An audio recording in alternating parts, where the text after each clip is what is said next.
Hello movie ম্যানের বন্ধুরা, কেমন আছো সবাই? আজকে আমি তোমাদের জন্য নিয়ে এসেছি একটা দারুণ রোমান্টিক ফ্যান্টাসি ড্রামা। একবার ভাবো, একটা ছেলে হঠাৎ করে ঢুকে পড়লো একটা জাদুর দুনিয়ায়, আর সেখানে এসে খুঁজে পেল একটা ম্যাজিক্যাল খেলনা, যেটা দিয়ে কিনা আবার 3টা ইচ্ছা পূরণ করা যায়। কিন্তু এই খেলনাটা তার জীবনে আসতেই তার জীবনটা একেবারে উলট পালট হতে শুরু করে। তো আর দেরি না করে চলো ঝটপট গল্পের ভেতরে ঢুকে পড়ি। আর হ্যাঁ, পুরো গল্প জুড়ে আমি মুভি ম্যান আছি তোমাদের সাথে। গল্পের শুরুতেই যে হাসি খুশি ছেলেটাকে দেখতে পাচ্ছ, তার নাম লুসিগো। বয়স তার 18। সাংহাই শহরের একটা ছোট্ট গলিতে তার বেড়ে ওঠা। ছোটবেলা থেকে খেলাধুলা আর বড় বড় স্বপ্ন সবকিছুই সে এখানে বসেই দেখেছে। লুসিগোর পরিবারটাও ছিল বেশ মিষ্টি। বাবা মা, আদরের ছোট বোন আর স্নেহময়ী দাদি। তাদের নিজেদের একটা ছোট্ট নুডলসের দোকান আছে, আর সেটাই তাদের রুজি রোজগারের একমাত্র ভরসা। তারা কিন্তু খুব সুখী একটা পরিবার, বড় কোনো লোভ লালসা নেই, আর অল্পতেই খুশি হয়ে যায় তারা। কিন্তু আমাদের লুসিগোর চিন্তা ছিল একটু অন্যরকম। তার মনের মধ্যে পুষে রাখা স্বপ্নটা হলো সে একদিন অনেক বিখ্যাত হবে, অনেক বড় কিছু করে দেখাবে।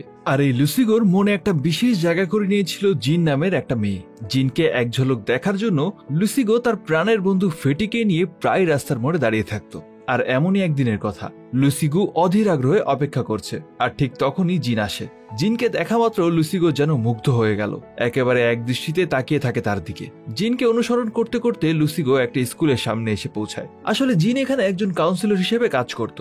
সে বয়স্ক মানুষদেরকে উৎসাহ দেওয়ার জন্য সুন্দর সুন্দর কথা বলতো, ওই মোটিভেশনাল স্পিকার আর কি। আবার বাচ্চাদেরকেও শেখাতো কিভাবে বাবা মায়ের যত্ন নিতে হয়, তাদেরকে ভালোবাসতে হয়। সেই দিনও জিন ঠিক একই রকমের একটা দারুণ বক্তৃতা দিচ্ছিল, আর লুসিগো মন দিয়ে তার সব কথা শুনছিল। কিন্তু কিছুক্ষণ পরেই ঘটলো এক বিপত্তি। জিনের বস তাকে ডেকে বাইরে নিয়ে যায়, আর তাকে সে কি বকাঝকা। আসলে জিনের কাজ ছিল বক্তৃতার মাধ্যমে বিভিন্ন জিনিস বিক্রি করা, কিন্তু জিন তো মন থেকে সবার উপকার করতে চেয়েছিল, তাই কোনো কিছু বিক্রির ধান্দা তার ছিল না। আর এই অবস্থা দেখে ফেটি আর চুপ থাকতে পারল না। সে লুসিগোকে বলল, কি রে, তোর না জিনকে বাঁচানো উচিত?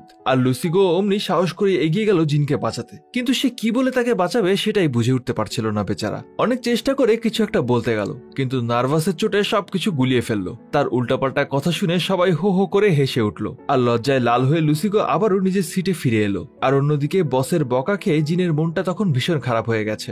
এবার গল্পের মোড় ঘুরে যায়, আর আমাদের সামনে আসে কিম নামের এক তুখোড় আইনজীবী। কিম তখন একটা স্মাগলিং করা জুতার কোম্পানির বিরুদ্ধে কেস লড়ছিল। এই জুতোগুলোতে একটা অদ্ভুত বিশেষত্ব ছিল, এগুলোতে অটোমেটিক হিটিং সিস্টেম লাগানো থাকতো, ভাবা যায়। আর এই অতিরিক্ত গরম সহ্য করতে না পেরেই একজন মানুষ হার্ট অ্যাটাক করে মারা যান। সেই মৃত লোকটার স্ত্রী তখন কোম্পানির বিরুদ্ধে মামলা ঠুকে দেয়। প্রযুক্তি ঠিক আছে, কিন্তু জুতাতে হিটিং সিস্টেম কি কাজে লাগে এটা আমার ঠিক মাথায় ঢুকছে না।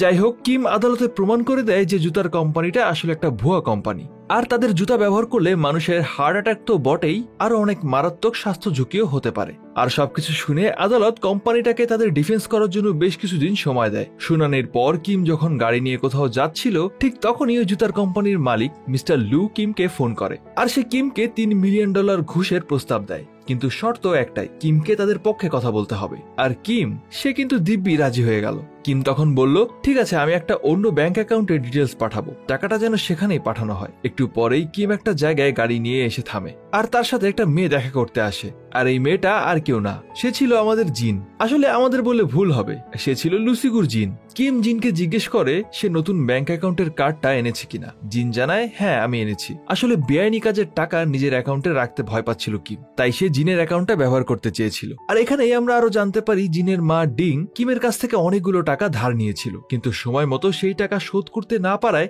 ডিং চেয়েছিল কিমের সাথে জিনের বিয়ে দিতে। কিন্তু জিন এই বিয়েতে একদমই রাজি ছিল না। সে কিমকে বোঝানোর চেষ্টা করছিল যে সে এই বিয়েটা করতে পারবে না, কিন্তু কিম তার কোনো কথার পাত্তাই দিল না। উল্টো কার্ডটা নিয়ে সাফ জানিয়ে দিল, বিয়ে তোমাকে করতেই হবে। আর দূর থেকে তখন এই সবকিছু লুসিগো আর ফেটির চোখে পড়ে যায়, আর তারা ধারণা করে জিন নিশ্চয়ই কোনো বিপদে পড়েছে। কিম গাড়িতে বসেই মিস্টার লুকে কার্ডের ছবিটা পাঠিয়ে দেয়। তারপর জিনকে নিয়ে সে যখন গাড়ি চালিয়ে যাচ্ছিল, ঠিক তখনই লুসিগো সাইকেল নিয়ে তাদের পিছু ধাওয়া করতে থাকে, আর গাড়ির জানালা দিয়ে কিমের ছবি তুলতে থাকে। আসলে লুসিগো ভাবছিল হয়তো কিম জিনকে কিডন্যাপ করে নিয়ে যাচ্ছে। কিম ব্যাপারটা দেখে ঘাবড়ে গিয়ে গাড়ির স্পিড বাড়িয়ে দেয়, আর একটা টানেলের মধ্যে দিয়ে গাড়ি চালিয়ে নিয়ে যায়। লুসিগোও কম যায় না, সেও বুদ্ধি করে শর্টকাট রাস্তা ধরে তাদের পিছু করতে থাকে। আর এর মধ্যে জিন একটা হাসপাতালের সামনে নেমে যায়, কিন্তু লুসিগো থামে না। সে কিমের গাড়ির পেছনে ছুটতেই থাকে আর ছবি তুলতে থাকে। এক পর্যায়ে কিম রেগে গিয়ে লুসিগুর মোবাইলটা কেড়ে নিতে চায়, আর এই টানাটানির মধ্যেই লুসিগুর সাইকেলটা সজোরে একটা ধাক্কা খায় আর সে সোজা ব্রিজের উপর থেকে নিচে পড়ে যায়। একই সাথে কিমের গাড়িরও একটা অ্যাক্সিডেন্ট হয়, আর এই অ্যাক্সিডেন্টে কিম প্রচন্ড আহত হয়। কিন্তু আশ্চর্যের ব্যাপার হলো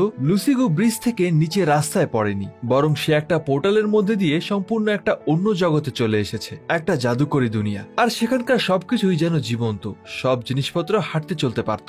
লুসিগো তখন অবাক হয়ে পুরো জায়গাটা ঘুরে ঘুরে দেখছিল। এমন সময় তার চোখে পড়ে একটা স্লাইড, আর যেই না সে স্লাইডটা বেয়ে নিচে নেমেছে অমনি একটা অদ্ভুত খেলনা দেখতে পেল, আর খেলনাটা সে নিজের হাতে তুলে নেয়। আর এরপর সে এই মাঠ থেকে বেরোনোর একটা দরজা দেখতে পায়, আর দরজাটা খুলতেই সেই জাদুর জগৎ থেকে আবারও নিজেদের পৃথিবীতে ফিরে আসে। ফিরে এসে দেখে কি মারাত্মক আহত হয়, তাকে অ্যাম্বুলেন্সে করে নিয়ে যাচ্ছে। লুসিগুর কাছে পুরো ব্যাপারটা কেমন যেন অবিশ্বাস্য লাগছিল। সবকিছুর ভেতরে একটা রহস্যের গন্ধ পাচ্ছিল সে। অন্যদিকে জিন আসলে হাসপাতালে গিয়েছিল, কারণ পাওনাদারদের টাকা না পেয়ে জিনের মাকে তারা বেদম মারধর করেছিল। আর জিন এখানে এসে তার মাকে বোঝানোর চেষ্টা করে যে তাদের কোনো ভালো প্রাইভেট হাসপাতালে যাওয়া উচিত, কিন্তু তার মা ডিং জানায় যে সে এর মধ্যেই 6 লাখ টাকার ঋণে জর্জরিত, আর তাই কোনো নতুন খরচ করতে সে একদমই রাজি না। আর তাই বাধ্য হয়েই তাদের হাসপাতালে লম্বা লাইনে দাঁড়িয়ে থাকতে হয়। অন্যদিকে লুসিগু তার বাসায় ফিরে দেখে রাতের খাবারের প্রস্তুতি চলছে। সে তাড়াতাড়ি ফ্রেশ হয়ে খাবার টেবিলে এসে বসে। সেখানে লুসিগুর বাবা সন আর তার মা লিন তাদের জমানো টাকা নিয়ে কথা বলছিল। তাদের পরিকল্পনা ছিল পাশের দোকানটা কিনে নিয়ে সেখানেও আরেকটা রেস্টুরেন্ট দেবে, এমনকি তারা তাদের প্রতিবেশীর বাড়িটাও কিনে নেওয়ার কথা ভাবছিল। আর সবাই মিলে রীতিমতো চিল্লাপাল্লা করে আলোচনা করতে থাকে কোথায় কি হবে, কোথায় খাবার টেবিল বসবে, কোথায় ডাইনিং হবে। কিন্তু ঘরে বসে আলোচনাটা ঠিক জমছিল না, তাই তারা পুরো পরিবার মিলে সোজা প্রতিবেশীদের বাসায় চলে আসে, আর সেখানে দাঁড়িয়ে ডিসকাস করতে লাগলো কোথায় তারা কিভাবে কি করতে চায়। আর বেচারা প্রতিবেশীরা তখন হা করে তাদের কাণ্ড দেখছিল। শেষমেশ অনেক আলাপ আলোচনা আর প্রতিবেশীদেরকে খানিকটা জ্বালিয়ে তারা বাসায় ফিরে আসে, আর তাদের রাতের খাবার খায়। খাওয়ার পর ঘুমাতে গেলে লুসিগুর সেই খেলনাটার কথা মনে পড়ে, যেটা সে আজকে জাদুর দুনিয়া থেকে পেয়েছিল। আর তাই সেটা হাতে নিয়ে দেখতে থাকে। আর হাতে নিয়ে দেখার সময় তার হঠাৎ করে চোখ পড়ে খেলনাটাতে একটা স্টার্ট বাটন আছে, আর সে কোনো কিছু না ভেবেই সেটা চাপ দেয়, আর তখনই খেলনাটা অন হয়ে যায়। লুসিগু দেখে খেলনা থেকে একটা কার্ড বেরিয়ে এসেছে, আর তাতে লেখা একটা ইচ্ছা বলো, সেটা পূরণ করা হবে। হঠাৎ করে এমন কিছু দেখে লুসিগু একটু কনফিউজ হয়ে যায়। সে বুঝে উঠতে পারছিল না সে কি চাইবে। আর কার্ডটা দেখতে দেখতে তার চোখে পড়ে একটা হাঁসের ছবি, আর হাঁসের ছবি দেখতেই দুষ্টুমি করে সে প্যাক প্যাক করে হাঁসের ডাক ডাকতে শুরু করে। আর তখনই ঘটে একটা অবাক কাণ্ড। হঠাৎ করেই লুসিগু নিজেই একটা হাঁসে পরিণত হয়ে যায়। লুসিগু তখন হাউমাউ করে বলতে থাকে, আরে আমি তো জিনের বয়ফ্রেন্ড হতে চেয়েছিলাম, আমি তো হাঁস হতে চাইনি, আমি তো মজা করে প্যাক প্যাক করেছি। এটা বলে সে চেষ্টা করে খেলনাটা আবার চালু করার, কিন্তু ততক্ষণে খেলনার ব্যাটারি শেষ হয়ে সেটা অফ হয়ে যায়। আর লুসিগু হাঁস হয়েই খেলনার সামনে চুপচাপ বসে থাকে, আর তাকে বাকি জীবন হাঁস হয়ে কাটাতে হবে এটা মেনে নিয়ে একটা সময় সে ঘুমিয়ে পড়ে।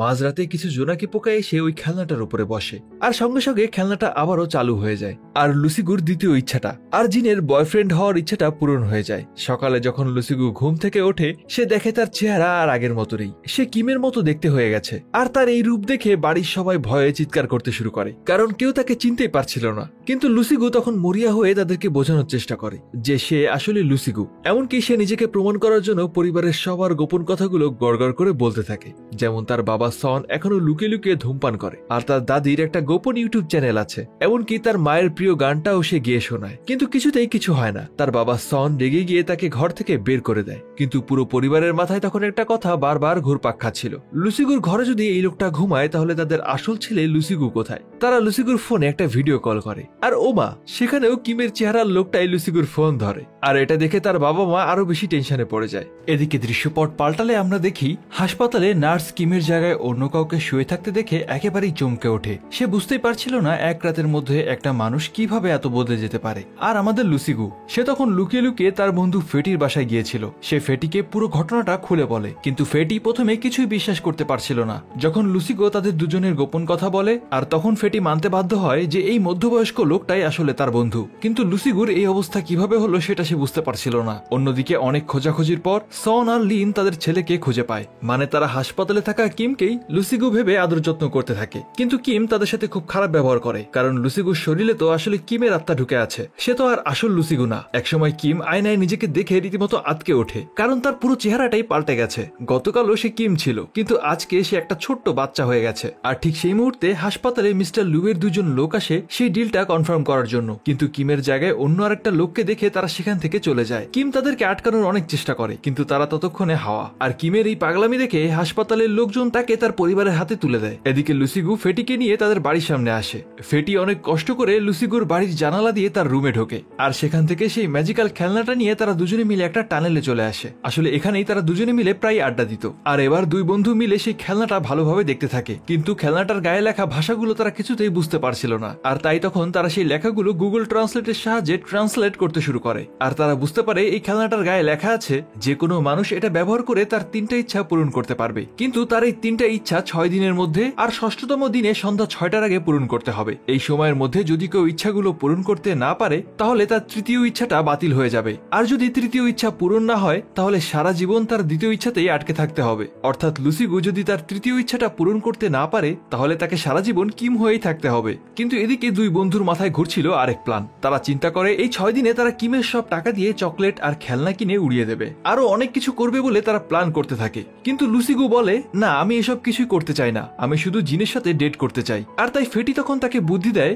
সুন্দর সুন্দর জামা কাপড় পরে জিনের সাথে দেখা করতে। আর তাই লুসিগু ফেটির কথা মতো একটা শপিং মলে এসে বিভিন্ন দামি জামা কাপড় ট্রায়াল দিতে শুরু করে। আর অবশেষে একটা গেট আপ নিয়ে সে জিনের সাথে দেখা করতে যায়। কিন্তু জিন তাকে দেখে বলে, মায়ের জেদের কারণেই আমাকে এখানে আসতে হয়েছে। কিন্তু লুসিগু তার কথার কোনো পাত্তা না দিয়ে তাকে খাবারের কথা বলে। খাবার টেবিলে বসে লুসিগু একেবারে বাচ্চাদের মতো আচরণ করতে থাকে, এমনকি সে জিনকেও তার মতো করতে বলে। আর জিনও কম যায় না, সেও লুসিগুর সাথে পাল্লা দিয়ে বাচ্চাদের মতোই খেতে থাকে। আর তারপর তারা একটা পার্কে যায় আর সেখানে দুজনে মিলে খুব মজা করে, হাসাহাসি করে, বিভিন্ন রাইডে চড়ে, দুজনে মিলে বাচ্চাদের মতো নাচ গানও করে। তাদের দুজনের মনে যত ছেলে মানুষই ইচ্ছা ছিল তারা সবকিছু পূরণ করতে শুরু করে। এরপর তারা একটা বিল্ডিং এর ছাদে এসে দোলনায় দোল খেতে থাকে আর নিজেদের মনের কথাগুলো একে অপরের সাথে শেয়ার করে। জিন লুসিগুকে তার সব না বলা কথাগুলো শেয়ার করতে থাকে। আর লুসিগুও বলে যখন সে ঘাবড়ে যায় তখন ঠিক মতো কথা বলতে পারে না। জিন তখন তাকে একটা বুদ্ধি দেয়। সে বলে, যখন তোমার এমন কিছু হবে তুমি জোরে চিৎকার করে নিজের সাহস বাড়াবে। আর এটা বলেই তারা দুজনে মিলে জোরে জোরে চিৎকার করতে শুরু করে। আর এমন একটা ছেলে মানুষিতে ভরা মিষ্টি রাত কাটানোর পর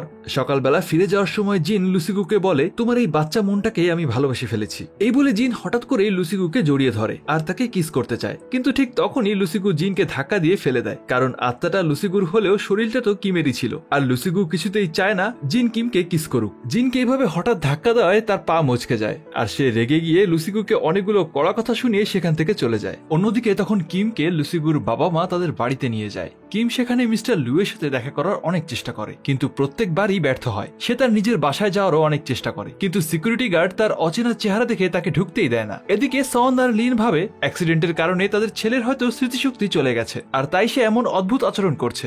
রাতের বেলা ঘুমানোর সময় কিম লুকিয়ে লুসিগুর ছোট বোনের মোবাইলটা নিয়ে নেয়। অনেক চেষ্টা করার পর সে মিস্টার লুকে ফোন করতে সফল হয় আর তাকে জানায় যে কেসটার দ্বিতীয় শুনানিতে তারই জয় হবে, কিন্তু সে কিছুদিন দেখা করতে পারবে না। আর যেদিন কেসের তারিখ থাকবে সেদিনই কোর্টে তার সাথে দেখা হবে। এরপর দেখানো হয় লুসিগু ফেটিকে সকালে ঘটে যাওয়া সব ঘটনার বর্ণনা দিচ্ছে। ফেটি তখন বলে, তোর এখন কিমকে জিনের কাছে খারাপ বানাতে হবে। আর সেই প্ল্যান মতোই লুসিগু জিনকে সরি বলার নামে একটা দামি রেস্টুরেন্টে ডাকে আর জিনের মাও তাকে বকাঝকা করে এক প্রকার জোর করেই পাঠায়। কিন্তু রেস্টুরেন্টে গিয়ে লুসিগু সরি বলার বদলে ওয়েটারের সামনে জিনকে যাচ্ছে তাই ভাবে অপমান করতে থাকে আর এতে জিন ভীষণ লজ্জা পায় আর সেখান থেকে হন করে বের হয়ে যায়। রাতের বেলায় জিন খুব হতাশ হয়ে বসেছিল। এমন সময় তার মা তাকে ফোন করে জিজ্ঞেস করে মিস্টার কিমের কাছ থেকে টাকাটা নেওয়া হয়েছে কিনা।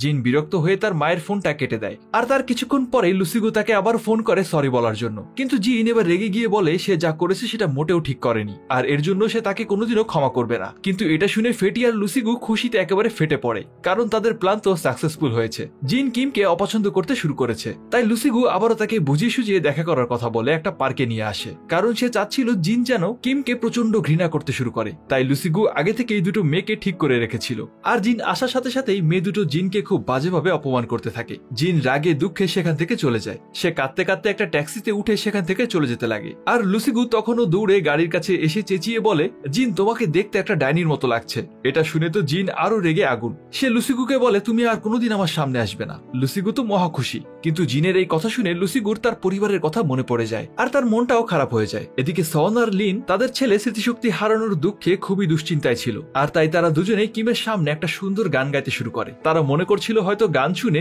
বাংলা সিনেমার মতো তাদের ছেলের স্মৃতিশক্তি ফিরে আসবে, কিন্তু কিম অন্যদিকে মুখ ফিরিয়ে ঘুমের ভান করতে থাকে। কিন্তু লুসিগুর বাবা মায়ের এই ভালোবাসা দেখে কিমের তার নিজের ছোটবেলার কথা মনে পড়ে যায়। কিমের পরিবার তাকে একদমই পছন্দ করত না, সব সময় তার সাথে খারাপ ব্যবহার করত আর তাকে প্রায় ঘর থেকে বের করে দিত। তার বদলে তারা তার ছোট বোনকে অনেক বেশি আদর করত। কিমের ছোটবেলাটা খুবই কষ্টের মধ্যে কেটেছে। রাতে ঘুমানোর সময় কিম ভুল করে একটা ডিভাইস চালু করে ফেলে আর এই ডিভাইসটা ছিল আসলে লুসিগু আর তার বন্ধু ফেটির মধ্যে গোপন কথা বলার একটা মাধ্যম। আর ফেটি সিগন্যাল পেয়ে কিমকে লুসি লুসিগু মনে করে কথা বলতে শুরু করে, আর কথায় কথায় সে ভুলে ওই ম্যাজিক্যাল খেলনাটার কথাও বলে ফেলে। কিম চালাকি করে ফেটিকে বলে ওই খেলনাটা নিয়ে তার সাথে দেখা করতে। পরের দিন লুসিগু ওই টানেলের ভেতরে গিয়ে দেখে সেখানে কিম দাঁড়িয়ে আছে। কিম লুসিগুকে বলে, আমি তোমাদের ওই খেলনার ব্যাপারে সবকিছু জেনে গেছি, আর এখন তোমাকে আমার হয়ে কিছু কাজ করে দিতে হবে, কারণ তৃতীয় ইচ্ছাটা পূরণ করার জন্য এখনো 2 দিন বাকি আছে। আমি একজনের কাছ থেকে অনেকগুলো টাকা পাবো, আর কালকে তোমাকে সেই টাকাগুলো নিয়ে আসতে হবে। আর পরের দিন ইচ্ছা পূরণ করার কিছুক্ষণ আগে আমার হয়ে তোমাকে একটা কেসও লড়তে হবে। লুসিগু তখন বলে, আমি তো একটা বাচ্চা ছেলে, আমি কিভাবে একজন আইনজীবীর কাজ করব? আমার বয়স মাত্র 18, এত বড় দায়িত্ব আমি পালন করতে পারবো না। কিন্তু কিম তখন বলে, সব কাগজপত্র আমি রেডি করে রাখবো, তোমাকে শুধু কনফিডেন্সের সাথে কথাগুলো বলতে হবে, আর এরপর তুমি চাইলেই এসে খেলনাটা নিয়ে যেতে পারবে। লুসিগু বাধ্য হয়ে রাজি হয়ে যায়, আর তাই পরের দিন সে মিস্টার লুয়ের কাছ থেকে টাকাগুলো নিতে একটা শপিং মলে আসে। কিন্তু ভাগ্যক্রমে মিসেস ডিংও সেখানেই ছিল। সে মিস্টার লু আর কিমের শরীরে থাকা লুসিগুর সব কথাগুলো শুনে ফেলে, আর লুসিগু চলে যাওয়ার পর মিসেস ডিং সুযোগ বুঝে মিস্টার লুকে ব্ল্যাকমেইল করতে শুরু করে, আর তাদের এই কেসের ব্যাপারটা গোপন রাখার জন্য সে মোটা অঙ্কের টাকা দাবি করে। এর পরের দিন অর্থাৎ ষষ্ঠ দিন প্ল্যান মতো লুসিগু কোর্টে চলে আসে, কিন্তু সে বারবার ঘড়ির দিকে তাকাতে থাকে, আর মাত্র 4 ঘন্টা বাকি। অন্যদিকে জিন তার মায়ের কাছ থেকে জানতে পারে ওই স্মাগলিং করা জুতার কোম্পানিটা আসলে একটা জালিয়াতি কোম্পানি। জিন তার মাকে বলে মিস্টার লুয়ের কাছ থেকে টাকা না নিয়ে বরং তাদের বিরুদ্ধে কেস করা উচিত, কিন্তু মিসেস ডিং কিছুতেই রাজি হচ্ছিল না, কারণ তার তো টাকার অনেক প্রয়োজন ছিল। কিন্তু জিং তার মায়ের কোনো কথা না শুনেই কোর্টের দিকে রওনা দেয়, আর তার মাও তার পেছন পেছন আসতে থাকে, আর দুইজনে একটা বাসে ওঠে। বাসে বসে জিন তার মাকে বলতে থাকে, আমি কখনো তোমার কাছ থেকে টাকা পয়সা ধন সম্পদ কিছুই চাইনি, আমি শুধু চেয়েছি সাধারণভাবে জীবনযাপন করতে। মিসেস ডিং তখন জিনের ছোটবেলার কথা মনে করতে থাকে, আর সে ভীষণভাবে আবেগপ্রবণ হয়ে পড়ে, আর তাই সে ঠিক করে সে জীবনে একবার হলেও যেটা সঠিক সেটাই করবে। এদিকে কোর্টে লুসিগু মিস্টার কিমের কথা মতো মিথ্যা তথ্যের উপর ভিত্তি করে কেসটা জিতে যায়, কিন্তু সেই বৃদ্ধ মহিলা যার স্বামী মারা গিয়েছিল সে লুসিগুর কাছে এসে কান্নাকাটি করতে থাকে, কারণ কিম তো তাকে কথা দিয়েছিল যে সে এই কেসটা জিততে তাকে সাহায্য করবে। আর বৃদ্ধ মহিলার কান্না দেখে লুসিগুও অনেক আবেগী হয়ে যায়। তখনই তার পকেট থেকে একটা ছোট্ট খেলনা মাটিতে পড়ে যায়, আর যখন সে খেলনাটা তুলে পকেটে রাখছিল তখন তার সেই রাতের কথা মনে পড়ে যায় যেখানে জিন তাকে বলেছিল কোনো অসৎ কাজ না করতে, আর সে যদিও করে ফেলে তাহলে যেন সে চিৎকার করে সত্যিটা বলে দেয়। আর এসব কথা মনে পড়তেই লুসিগু আর স্থির থাকতে পারে না, সে কোর্টের মধ্যেই চিৎকার করে বলে এই স্মাগলিং কোম্পানিটা একটা ভুয়া কোম্পানি, তারা অবৈধভাবে ব্যবসা করে আর টাকা দিয়ে মানুষের মুখ বন্ধ করে দেয়, আর এই অবৈধতার প্রমাণ আমি নিজেই। ঠিক সেই মুহূর্তেই জিন তার মাকে নিয়ে কোর্টে প্রবেশ করে আর ওই কোম্পানির বিরুদ্ধে সাক্ষী দেয়, আর তাই কোর্ট থেকে কোম্পানিটাকে নিষিদ্ধ ঘোষণা করা হয়, আর মিস্টার লুকেও গ্রেফতার করা হয়। আর অবশেষে একটা ভালো কাজ করে লুসিগু কোর্ট থেকে বেরিয়ে ফেটির সাথে আনন্দ করতে থাকে, কারণ সে একজন অসহায় বৃদ্ধাকে তার প্রাপ্য সম্মানটা ফিরিয়ে দিতে পেরেছে। কিন্তু এদিকে ততক্ষণে সময় শেষ হয়ে আসছে, সন্ধ্যা 6টা পার হলেই সে আর তার আগের শরীরে ফিরতে পারবে না, তাই সে দৌড়ে নিজের বাড়িতে চলে আসে। সেখানে এসে দেখে কিম তো রেগে আগুন হয়ে আছে, আর লুসিগুকে সামনে পেয়েই কিম বলতে থাকে, তুমি আমার জীবন আমার ক্যারিয়ার সবকিছু শেষ করে দিয়েছো, আর তাই আমি আর কোনোদিনও আমার পুরাতন জীবনে ফিরে যেতে পারবো না। আমার সেই জীবনটা আমি তোমাকেই দিয়ে দিলাম, আর আমি এখন থেকে তুমি সেজে তোমার পরিবারের সাথে বাকি জীবনটা কাটাবো। এটা শুনে লুসিগু কান্নায় ভেঙে পড়ে, আর তখন সে কিমের কাছ থেকে সেই ম্যাজিক্যাল খেলনাটা জোর করে কেড়ে নেওয়ার চেষ্টা করে, আর এর মধ্যেই তাদের দুজনের মধ্যে হাতাহাতি শুরু হয়ে যায়। আর তখন তার দাদি সেখানে চলে আসে, সে এসে কিমকে লুসিগুর হাত থেকে বাঁচানোর চেষ্টা করে, কিন্তু হঠাৎ করেই তার শ্বাসকষ্ট শুরু হয়ে যায়। লুসিগু তার দাদিকে অনেক ভালোবাসতো, আর তাই তার এই অবস্থা দেখে লুসিগু খেলনাটা কিমের হাতে দিয়েই তার দাদির ওষুধটা আনতে যায়, আর ততক্ষণে সন্ধ্যা 6টা পার হয়ে যায়। লুসিগু আর কখনোই তার নিজের শরীরে ফিরে যেতে পারবে না। সে কাঁদতে কাঁদতে কিমকে বলে, তুমি আমার পরিবারের খেয়াল রেখো, এটা বলে সে সেখান থেকে চলে যায়। কিছুক্ষণ পর কিম ওই খেলনাটা নিয়ে রাস্তা দিয়ে যাচ্ছিল, আর সেখানে দাঁড়িয়ে সে হঠাৎ করে স্টার্ট বাটনে ক্লিক করে, আর একটা কার্ড বের হয়ে আসে। সে ইচ্ছা করে যেন সে এই পৃথিবীর সব থেকে ধনী ব্যক্তি হয়ে যায়, আর সঙ্গে সঙ্গেই কিম পৃথিবীর সব থেকে ধনী ব্যক্তিতে পরিণত হয়। তারপর আরো একটা ইচ্ছা পূরণ করার জন্য সে যেই না স্টার্ট বাটনে ক্লিক করে অমনি কার্ডে একটা হাঁসের ছবি দেখে সেও ভুল করে হাঁসের মতো প্যাক প্যাক শব্দ করে ফেলে, আর সঙ্গে সঙ্গেই সে একটা হাঁস হয়ে যায়। কথায় আছে না, যে যেমন কর্ম করে তার ফলও ঠিক তেমনই পায়। পাশেই একটা হাঁসের দোকান ছিল, হাঁসের দোকানদার তাকে একটা সাধারণ হাঁস মনে করে খাঁচায় বন্দি করে ফেলে, আর কিম মানে হাঁসটার চোখের সামনেই হঠাৎ একটা গাড়ি এসে ওই ম্যাজিক্যাল খেলনাটা ভেঙে চুরমার করে দেয়। তার মানে কিমও আর কোনোদিনও আগের রূপে ফিরে যেতে পারবে না। অন্যদিকে লুসিগু তখন মন খারাপ করে রাস্তা দিয়ে হাঁটছিল, আর হঠাৎ করেই সে আবারও সেই ম্যাজিক্যাল দুনিয়াতে চলে আসে, যেখানে সে তার ছোটবেলার স্মৃতিগুলো সব চোখের সামনেই দেখতে পাচ্ছিল। তার প্রতি তার পরিবারের ভালোবাসা, স্নেহ সবকিছু। নিজের পরিবারের সাথে কাটানো সেই মধুর সময়গুলোর কথা ভাবতে ভাবতে লুসিগু সেই খেলার মাঠে চলে আসে, যেখানে সে প্রথম দিন ওই খেলনাটা খুঁজে পেয়েছিল। হঠাৎ তার মনে পড়ে যায় সে যখন ছোট ছিল তার দাদি তাকে এই মাঠেই খেলতে নিয়ে আসতো। এসব মনে করে সে ভীষণ আবেগপ্রবণ হয়ে পড়ে। সে চিৎকার করে কান্না করতে থাকে, আর হঠাৎ করেই দেখতে পায় সে তার নিজের আগের শরীর ফিরে পেয়েছে।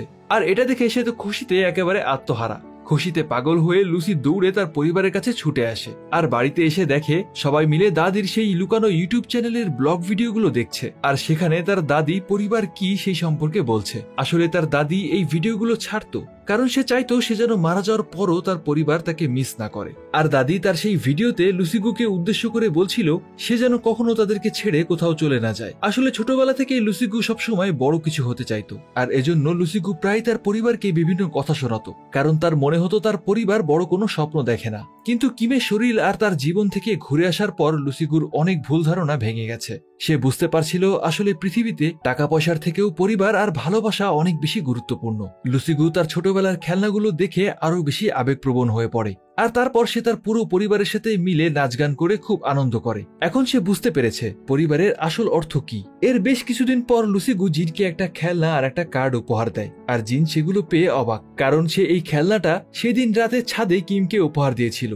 আর পরের দিন জিন আর তার মা ওই হাঁসের দোকানে একটা হাঁস কিনতে আসে, আর তাদেরকে দেখে কিম তাদের দৃষ্টি আকর্ষণ করার জন্য জিনকে বারবার পাখা দিয়ে হার্ট শেপ বানিয়ে দেখাতে থাকে। আর এটা দেখে তারা ওই হাঁসটাকে কিনে নিয়ে বাড়িতে ফিরে আসে। জিন তার মাকে বলে, আচ্ছা মা, এই হাঁসটাকে আমরা না খেয়ে পুষতে পারি না? কিন্তু তার মা কিছুতেই রাজি হচ্ছিল না, আর অনেক জোরাজোরির পর অবশেষে তার মা রাজি হয়। কিন্তু কিছুক্ষণ পরেই জিন আবার বলে, ঠিক আছে থাক, এটাকে পালতে গেলে অনেক ঝামেলা হবে, তার থেকে ওকে রান্না করে খেয়ে ফেলি। আর তাদের এই তর্ক বিতর্ক দেখে বেচারা কিম একবার ভাবে যাক বেঁচে গেলাম, আবার পরের মুহূর্তেই ভাবছিল এই রে এবার তো রান্নাই হয়ে গেলাম। এই করতে করতে সে একবার হাসছিল আর একবার কাঁদছিল। আর এর মধ্যেই এই দারুণ মজার ফ্যান্টাসি গল্পটা শেষ হয়ে যায়। আর তোমাদের মধ্যে যারা মুভির নাম জানতে অধীর আগ্রহে বসে আছো তাদেরকে আর অপেক্ষা করতে হবে না। আমাদের আজকের মুভির নাম হলো 500 মাইলস। আর আমাদের আজকের এই গল্পটা আমাদেরকে কি শেখায়? জানি এই গল্পটা একটু ওলট পালট, হয়তো অনেক জায়গায় লজিকে কাজ করে না, কিন্তু আমাদের জীবনে সবসময় লজিক না, মাঝে মাঝে দরকার একটুখানি ম্যাজিক, আর সেই সাথে অনেকখানি ভালোবাসা। তাই লুসিগুর মতো নিজের পরিবারকে ভুল না বুঝে তাদের ভালোবাসাটাকে খেয়াল করতে শিখুন। যার কাছে যতটুকু আছে সেটা নিয়ে খুশি থাকার চেষ্টাই হয়তো ভালোবাসার আরেক নাম। তো চলুন আর দেরি না করে চলে যাই সরাসরি আমাদের মুভি ম্যানের ফ্যান সেকশনে। আর আমাদের আজকে সেরা মন্তব্যকার হিসেবে নির্বাচিত হয়েছেন আয়না ভাই, আর তিনি বলেছিলেন, the army is the pride of every nation, but in this movie you repeatedly said not to be emotional, yet every scene was extremely emotional.